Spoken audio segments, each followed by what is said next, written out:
Solution की concentration, एक विलयन की सांद्रता को व्यक्त करना सीखना है।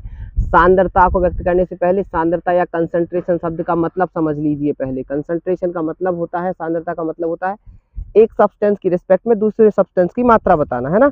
जैसे मान लीजिए हमने 1 लीटर पानी लिया तो लीटर बताना, एक पानी की अकेली मात्रा बता रहे हैं, उसमें हमने 10 ग्राम नमक घोल दिया, फिर ये बताना कि भाई हमने 10 ग्राम नमक घोला है पर लीटर ऑफ मतलब पानी में, 1 लीटर पानी में घोला है 10 ग्राम नमक। तो फिर इसको हम क्या कहते हैं, इस शब्द को क्या, इस बात को कि एक सब्सटेंस के रिस्पेक्ट में दूसरे सब्सटेंस की मात्रा हम बता रहे हैं, तो इसी को क्या कहते हैं, सांद्रता या फिर कंसंट्रेशन बताना कहते हैं। ठीक है, किसी सोल्यूशन की कंसंट्रेशन को रिप्रेजेंट करने के कई तरीके हैं, उन तरीकों में से आपको हम खास तरीके बताते हैं। सबसे पहले बताते हैं मोलैरिटी। मोलैरिटी को बताने के पहले आपको मोल कंसेप्ट पता होना जरूरी है कि मोल कंसेप्ट क्या होता है। तो मोल बिल्कुल वैसे ही है जैसे दर्जन होता है। एक दर्जन में कितना शामिल होता है, 12। इसका उपयोग कहाँ करते हैं हम, सब्जी वगैरह खरीदने में, अपने दैनिक जीवन की चीजों को काउंटिंग बताने में कि 12 दर्जन केले हैं या 1 दर्जन केले हैं, तो हमें पता है कि 1 दर्जन मतलब क्या होता है, 12। ऐसे ही 1 मोल मतलब होता है इतनी संख्या, 6.022 × 10⁻23। इस संख्या को कहा जाता है 1 मोल। इसका उपयोग किया जाता है छोटे छोटे पार्टिकल्स की काउंटिंग करने में। जैसे केलों की काउंटिंग करने के लिए हम लोग दर्जन का उपयोग करते हैं ना, ऐसे ही electron, proton, neutron, atoms, molecules, ion, ये छोटे छोटे जो पार्टिकल्स होते हैं केमिस्ट्री में, जब इधर के उधर कुछ हो रहा होता है तो हमें बताना होता है कितने पार्टिकल इधर के उधर जा रहे हैं या आपने कितने पार्टिकल लिए थे, बहुत बारीकी से जब हम बताते हैं तो वहां पर हम इस नंबर का उपयोग करते हैं। इसको एवोगैड्रो नंबर भी कहते हैं। ठीक है, तो ये मोल कंसेप्ट है, आपको याद होना चाहिए कि छोटे छोटे पार्टिकल्स के काउंटिंग बताने के लिए अपन मोल का उपयोग करते हैं। अब ध्यान ये देना है कि हमने एक सॉल्यूशन बना दिया 1 लीटर। 1 लीटर की एक बोतल ली है, उस बोतल में हमने भर दिया है, पूरी बोतल 1 लीटर की भर दी गई है, और भरने के बाद आपका जो ढक्कन लगा दिया गया और इसमें हमने शक्कर घोली थी। तो अब इस 1 लीटर में जो मतलब 1 लीटर जो सॉल्यूशन बन गया है, विलयन बन गया, होमोजेनियस मिक्सचर, इस सॉल्यूशन में हमें ये बताना है जो कि 1 लीटर है। क्या है 1 लीटर? सॉल्यूशन। बार बार ध्यान देना, सॉल्यूशन है 1 लीटर पूरा का पूरा बना हुआ। 1 लीटर का मतलब होता है एक फैलाव, है ना, आयतन बताना है ना। तो 1 लीटर सॉल्यूशन है। अब इसमें हमने शक्कर घोली थी और शक्कर के साथ पानी दोनों मिला के 1 लीटर हो रहा है ना। तो 1 लीटर सॉल्यूशन में हमें ये बताना कि शक्कर के कितने मोल है। मोल मतलब पार्टिकल्स है ना।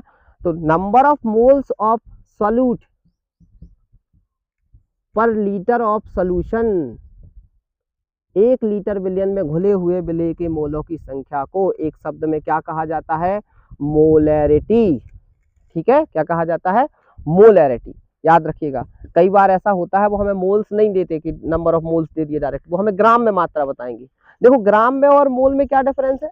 वही डिफरेंस है कि जैसे किसी ने कहा 1 किलोग्राम केले, तो 1 किलोग्राम केले मतलब केले तो है, कितने हैं ये नहीं पता। हमने कहा 1 दर्जन केले, तो 1 दर्जन केले मतलब 12 केले। ठीक है, ऐसे ही अगर हमने कहा कोई चीज 10 ग्राम है तो हमें नहीं पता कितने पार्टिकल्स होंगे, लेकिन पार्टिकल तो होंगे। लेकिन हमने कहा 10 मोल है तो फिर हमें पता है कि 6.022 × 10⁻23 जो है वो 10 बार है, इसका 10 मतलब 10 टाइम्स, है ना। तो कई बार ऐसा होता है कि वो हमें मोल्स ना देके ग्राम में मात्रा दे देंगे, तो फिर हमें मोल निकालने होंगे। तो मोल निकालेंगे तो कैसे निकालते हैं? Given mass upon molar mass. हम बी मतलब सॉल्यूट कह देते हैं, और उसी का हमें निकालना होगा मोलर मास। ठीक है, ये हमें याद रखना पड़ता है। मोलर मास उसका ग्राम में मात्रा रखेंगे, यहाँ हमेशा ग्राम में होना चाहिए। अरे बिल्कुल ऐसा है ये, जैसे ये फॉर्मूला कहाँ से आता है? ऐसे जैसे मान लो हमने कहा कि 1 किलोग्राम मगध है। ठीक है, मगध है। अब उसमें हमें 50-50 ग्राम के लड्डू बनाने हैं, तो कितने लड्डू बन जाएंगे? लड्डुओं की संख्या बताओ। तो भैया 1000 ग्राम है अपने पास मगध, 1 किलोग्राम मतलब 1000 ग्राम, और 50 ग्राम का लड्डू है। आंसर कितना आया? 20 लड्डू बन जाएंगे। ऐसे ही अगर ग्राम में मात्रा दी है और आपको 1 मोलर मास, 1 मोल का मास पता हो, आप उससे डिवाइड कर दीजिए तो नंबर ऑफ मोल्स आ जाते हैं। तो नंबर ऑफ मोल्स का फॉर्मूला क्या बन जाता है? Given mass in gram divided by molar mass. और ये कई बार वो हम लोगों को लीटर में ना देके काय में देंगे? मिलीलीटर में देंगे। तो डेफिनेशन लीटर के लिए बनाई गई है, तो आपको मिलीलीटर को लीटर में कन्वर्ट करना होता है। अगर ये भी एमएल में दिया है तो आप इसको 1000 से डिवाइड करके लीटर में ही कन्वर्ट कीजिए, क्योंकि एक बार जो डेफिनेशन बना देते हैं फिर हम उससे टस के मस नहीं होते, इधर के उधर नहीं होते। ये एक दूसरा फॉर्मूला आ जाता है, WV multiply with 1000 divided by VML into molar mass of solute. ये मोलैरिटी का दूसरा फॉर्मूला है, ये बेसिक फॉर्मूला है। इसकी यूनिट क्या हो जाएगी, मोल पर लीटर। ठीक है, और भाई याद रखिएगा जिस जिस फॉर्मूले में वॉल्यूम आए, आयतन आए, आयतन मतलब होता है फैलाव, और फैलाव टेम्परेचर पर डिपेंड करता है। जैसे मान लीजिए आज हमने कहा कि एक सॉल्यूशन है, उसकी मोलैरिटी है 10 मोल पर लीटर, मतलब 1 लीटर में 10 मोल घुला हुआ है। अब इसको हमने गर्म कर दिया। अब जो चीज़ घोली है, मान लो शक्कर घोली हमने, ठीक है, शुगर घोली है। अब शक्कर घोली है, शक्कर तो सॉलिड स्टेट में होती है, बस घुली हुई है, पार्टिकल्स घुले हुए हैं, और वो कभी वॉलेटाइल नहीं होती ऐसे नॉर्मल टेम्परेचर पर कि बॉयल हो, आपने थोड़ा सा गर्म किया और उड़ गई, वो नहीं, वाष्पशील नहीं होती शक्कर, है ना। तो अब क्या होगा, हमने पानी को गर्म किया, गर्म करने के बाद आधा लीटर बचा सोल्यूशन, मतलब उस सोल्यूशन को गर्म किया तो आधा लीटर बचा सोल्यूशन। अब लेकिन शक्कर तो उतनी की उतनी रहेगी, 10 मोल ही रहेगी। तो पहले 10 मोल 1 लीटर में घुला था, तो आंसर आ गया था 10 number of moles per litre of solution, 1, तो आ गया था 10 मोल पर लीटर, मोल पर लीटर। अब भाई अब 10 मोल घुला है कितने में, आधा में लीटर में। अब कितनी हो जाएगी मोलैरिटी, डबल, 10 मोल पर लीटर, क्योंकि हमें डेफिनेशन एक बार काय के लिए बना ली है, लीटर के लिए, तो लीटर पर ही चलेगी कार्यक्रम। अब आधा लीटर सोल्यूशन बचा हुआ है, लेकिन फिर बताओ कि आधा लीटर में 10 मोल है, तो 1 लीटर होता तो कितना होता, 20 मोल होता। तो टेम्परेचर बदलने से सोल्यूशन का वॉल्यूम बदल जाता है, इस वजह से मोलैरिटी बदल जाती है। तो याद रखिएगा, molarity is depend on temperature, मतलब तापमान बदलोगे तो मोलैरिटी बदल जाएगी। कोई पूछे क्यों बदल जाती है, तो कहना वॉल्यूम बदल जाता है। ठीक है, इसके बाद अब हम पढ़नी है मोलैलिटी, स्मॉल m से डिनोट करते हैं इसको। अब भाई आपको सोल्यूशन बना के नहीं रखना है, अब आपको सॉल्वेंट बस रख देना है। क्या रख देना है, सॉल्वेंट। एक कंटेनर में, ये कटोरा है, इसमें क्या रख दो, पानी रख लो। 1 किलोग्राम पानी रख लिया हमने, कितना, 1 किलोग्राम पानी, और इसमें हमने 5 मोल नमक मिला दिया है। ठीक है, 5 मोल नमक मिला दिया, तो अब हम क्या कहेंगे, हमने 5 मोल नमक सॉल्यूट के मिलाए हैं 1 किलोग्राम पानी में, सॉल्वेंट में।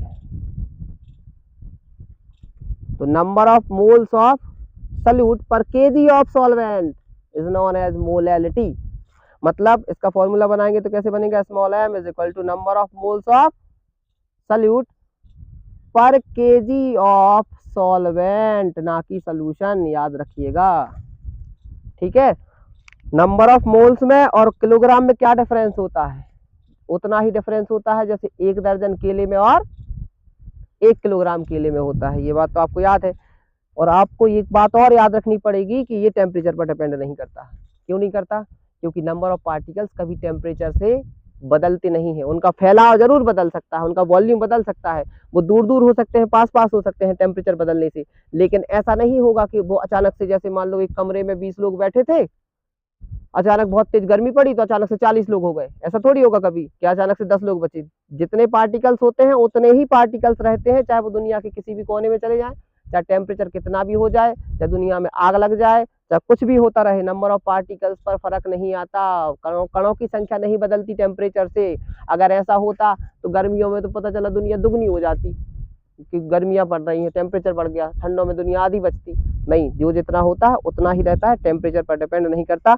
ना तो मोल्स बदलते हैं ना किलोग्राम बदलता है। इस वजह से molarity does not depend on temperature, क्योंकि ये किसका रेशियो है, नंबर ऑफ पार्टिकल्स का ही रेशियो है। ठीक है, तो 1 किलोग्राम सॉल्वेंट में आपको बताना है number of moles of solute. ठीक है, 1 किलोग्राम विलायक में घुले हुए विलेय के मोलों की संख्या को कहते हैं मोलैलिटी। इसका फॉर्मूला और बना लेते हैं।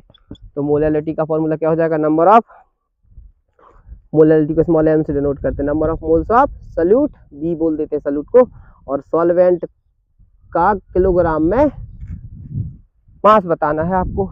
अब आप यहाँ देखिए कि अगर मान लीजिए उन्होंने हमें मोलों की संख्या नहीं दी और हमें ग्राम में मात्रा दे दी, तो given mass upon molar mass of solute divided by, अगर ये किलोग्राम में ना देखिए ग्राम में दिया तो आपकी मजबूरी होगी कि आपको किलोग्राम में ही बदलना पड़ेगा, जिसके लिए आप 1000 से भाग दोगे।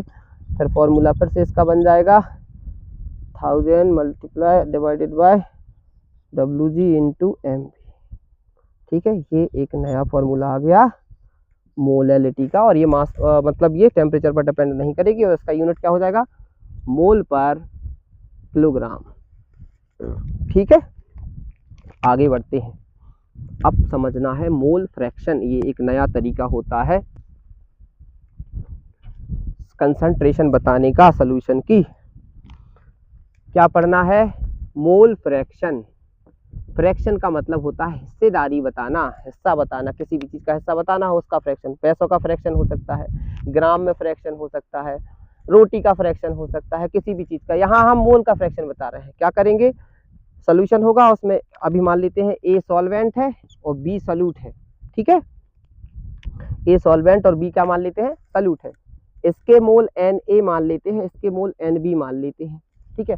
एग्जाम्पल के लिए मान लीजिए इसके 10 मोल हैं और इसके 5 मोल हैं, ठीक है। इनको मिला के मिक्स किया गया है तो फिर बन गया है सोल्यूशन। टोटल सोल्यूशन के मोल कितने हो जाएंगे? 15 मोल। तो अब आपको ये बताना है कि टोटल जितने मोल हैं उनकी तुलना में 10 जो मोल है वो कितना हिस्सा कहलाएगा। 15 का कितना हिस्सा होगा? 10, ठीक है। जैसे किसी के पास 15 लाख रुपए है, दो भाइयों के पास 15 लाख रुपए है, एक के पास 10 लाख, एक के पास 5 लाख है।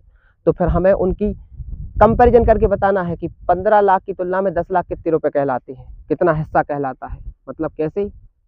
ऐसे देखो, 15 लाख का मान लिया एक्स ए हिस्सा है 10 लाख, या 15 मोल का एक्स ए हिस्सा है 10। अब एक्स ए की वैल्यू कैसे निकलेगी? 10/15। आंसर आ गया 2/3 आ गया ना। 2/3 हिस्सा है भाई साहब। 2/3 का मतलब अगर 3 मोल है टोटल तो उसमें से 2 मोल ए के हैं, ठीक है। अब और किसका निकालना था? इसके कितने मोल थे? 5 मोल। इसके 10 मोल थे। अब किसका निकालना? मान लीजिए बी का निकालना है, तो मान लिया 15 का मतलब मल्टीप्लाई, और का के की या ऑफ का मतलब होता है मल्टीप्लाई। 15 का एक्स बी हिस्सा है 5, है ना, 5 मोल। तो एक्स बी की वैल्यू कितनी आ जाएगी? 15/5/15 है ना, 1/3, 1/3 हिस्सा है भैया। इसका मतलब टोटल अगर 3 मोल है तो 1 मोल किसके हैं? बी के हैं। आप दोनों को जोड़ लीजिए तो आंसर 1 आएगा। मतलब एक्स ए और एक्स बी को अगर जोड़ दीजिए तो 2/3 + 1/3 = 3/3, आंसर आ जाएगा 1। तो जब हिस्सेदारियों को जोड़ा जाता है तो आंसर हमेशा कितना आता है? 1 आता है। इसका एक जनरल फॉर्मूला अगर हमें बनाना हो तो देख लीजिए कैसे बनी है। 10/15, ये 10 किसके मोल थे? ए के मोल, ए के mole divided by total mole and B. B का हिस्सा बताएंगे तो बी के mole divided by total mole, ठीक है। तो इस तरीके से x A plus x B करेंगे तो कितना आंसर आ जाएगा? कितना आंसर आ जाएगा? 1, ठीक है। तो ये मोल फ्रैक्शन होता है भाई। ये भी टेम्परेचर पर डिपेंड नहीं करेगा। देखो मोल अपॉन मोल है ना, इसका कोई यूनिट भी नहीं होगा, मोल से मोल कैंसिल हो जाएगा, ठीक है, यूनिट लेस होगा। और इसका उपयोग, ये वाली जो यूनिट होती है इसका उपयोग हम लोग वेपर प्रेशर से संबंधित और बॉइलिंग पॉइंट से संबंधित चीजें होती है ना, वहां बताएंगे। याद रखिएगा, मोल फ्रैक्शन टेम्परेचर पर डिपेंड नहीं करेगा, क्योंकि ये पार्टिकल्स, नंबर ऑफ पार्टिकल्स का ही रेशियो है, ठीक है। ये होता है मोल फ्रैक्शन, ठीक है। ऐसे ग्राम फ्रैक्शन भी हो सकता है। जैसे मान लीजिए आपने 10 ग्राम लिया एक चीज का, दूसरी चीज का 5 ग्राम है सॉल्यूट का, तब कहा कि 15 ग्राम टोटल हो गया, 10 ग्राम, ग्राम अपॉन ग्राम, 5 ग्राम सॉल्यूट का डिवाइडेड बाय 15 ग्राम। तो ये ग्राम फ्रैक्शन कहला सकता है, ठीक है। किसी भी चीज का फ्रैक्शन हो सकता है, किसी भी चीज का जिसका हिस्सा बताना हो उसका फ्रैक्शन। फ्रैक्शन मतलब होता है अंश या प्रभाज, या उसी को कहा जाता है हिस्सेदारी। हिस्सेदारी बताने के लिए अपन यही तरीका अपनाते ना कि आधा है, 1/3 है, 2/3 है, कितना भी हो सकता है, ठीक है। और मोल फ्रैक्शन जब दोनों का ऐड करेंगे, किसी भी चीज के कितने भी टुकड़े कर दो, जब इकट्ठा करेंगे तो एक ही आएगा ना। तो ऐसे ही फ्रैक्शंस को जोड़ने पर हमेशा आंसर कितना आता है? 1 आता है, 1 से ज्यादा नहीं।